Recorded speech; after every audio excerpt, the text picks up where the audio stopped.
A eletricidade está presente em todos os momentos das nossas vidas. Em casa, nos escritórios, nas grandes indústrias. Está de tal forma incorporada ao cotidiano que muitas vezes esquecemos de tomar cuidados fundamentais com a segurança. Acidentes envolvendo instalações elétricas são bem mais numerosos do que se imagina. E as suas consequências podem ser muito sérias. O fio estava descascado. Quando eu coloquei a mão aí... Quando eu coloquei a mão na fresa e quando eu coloquei a outra mão na parte que deu aterramento, aí o que aconteceu? Ela me deu um choque, eu caí sentado, fiquei mais ou menos uns 10 a 15 segundos desacordados. Acontece às vezes de a gente tomar um choque na extensão que está cortada. Acontece. Os riscos de acidente em instalações elétricas existem tanto para os profissionais que trabalham diretamente com elas, como para os usuários comuns. Milhares de trabalhadores são expostos diariamente às instalações precárias ou improvisadas, as chamadas gambiarras, em seus ambientes de trabalho, que podem ocasionar choques elétricos, queimaduras, quedas ou ainda causar incêndios.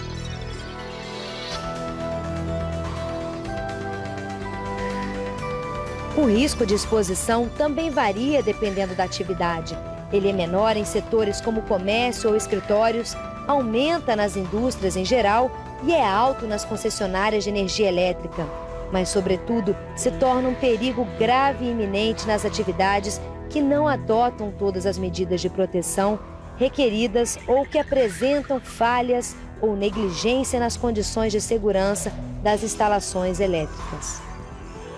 É importante lembrar, por exemplo, que no ano de 99, as empresas responsáveis pela geração, transmissão e distribuição de energia elétrica no Brasil registraram nas suas atividades 71 acidentes com vítimas fatais, em um setor onde só se envolvem trabalhadores especializados. Então, essa questão da capacitação ela é muito mais grave nas outras atividades, onde essa noção do risco é muito menor. O exemplo de um marceneiro, o exemplo de um operador de uma máquina, o exemplo de um trabalhador de uma indústria galvânica, são exemplos muito fortes, em que ele corre riscos sabidamente fortes, riscos de acidentes elétricos, de choques que podem causar danos graves, e, no entanto, a noção que ele tem desse risco é muito distante, é muito pequena. A NR10 fixa as condições mínimas necessárias para garantir a segurança de quem trabalha em instalações elétricas em suas diversas etapas e também a segurança de usuários e terceiros. Vários artigos da NR10 dizem respeito à proteção contra o risco de contato direto, prevenindo os perigos de choques elétricos, queimaduras e quedas. A norma também trata dos graves riscos decorrentes dos incêndios e das explosões, sempre que sua origem é energia elétrica. Ela é a norma que determina uma série de dispositivos e equipamentos de proteção, tais como luvas, capacetes, botas, óculos, que além de ferramentais do tipo bastões de segurança, ferramentais isolados e todas as formas de construção de uma instalação elétrica, através de eletrodutos, eletrocalhas, quadros de proteção, invólucros de proteção, que, enfim, são instalados ou são executados de forma a proteger os trabalhadores que interagem, ou até mesmo os usuários e até terceiros que interagem com o agente de risco energia elétrica. Os componentes das instalações elétricas também merecem diversos artigos da norma. Os quadros elétricos, motores, ferramentas elétricas e equipamentos devem ser instalados consideradas as recomendações do fabricante e as normas específicas no que se refere à localização, distância de isolamento e condições de operação. No ambiente de trabalho, eles devem ser instalados em locais bem ventilados, construídos com materiais incombustíveis e providos de portas corta-fogo de fechamento automático. Nós temos que ter um projeto, né? Esse projeto nós vamos levar em consideração as cargas, né? E as necessidades da localidade ou da edificação propriamente dito. Um outro aspecto importante a ser observado seria a parte da avaliação de risco antes da execução das tarefas. Especificamente, tarefas feitas em espaços confinados, onde nós temos a formação de gases, né?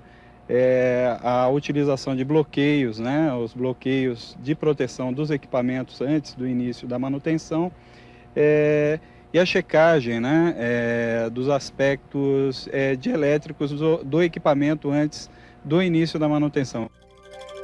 A NR10 é bem específica nos artigos em que trata dos equipamentos de utilização de energia elétrica.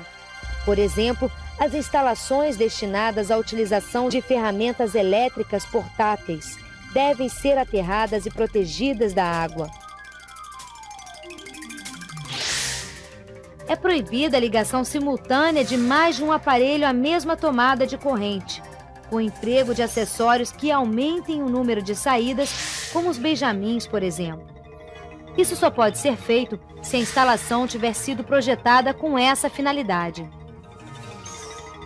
Todo motor elétrico deve possuir um dispositivo que o desligue automaticamente toda vez que, por um problema de funcionamento, ele represente risco iminente de acidente.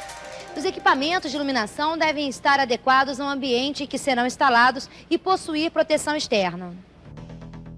As tomadas no piso devem possuir uma caixa protetora que impossibilite a entrada de água ou de objetos estranhos, estando ou não o pino inserido na tomada.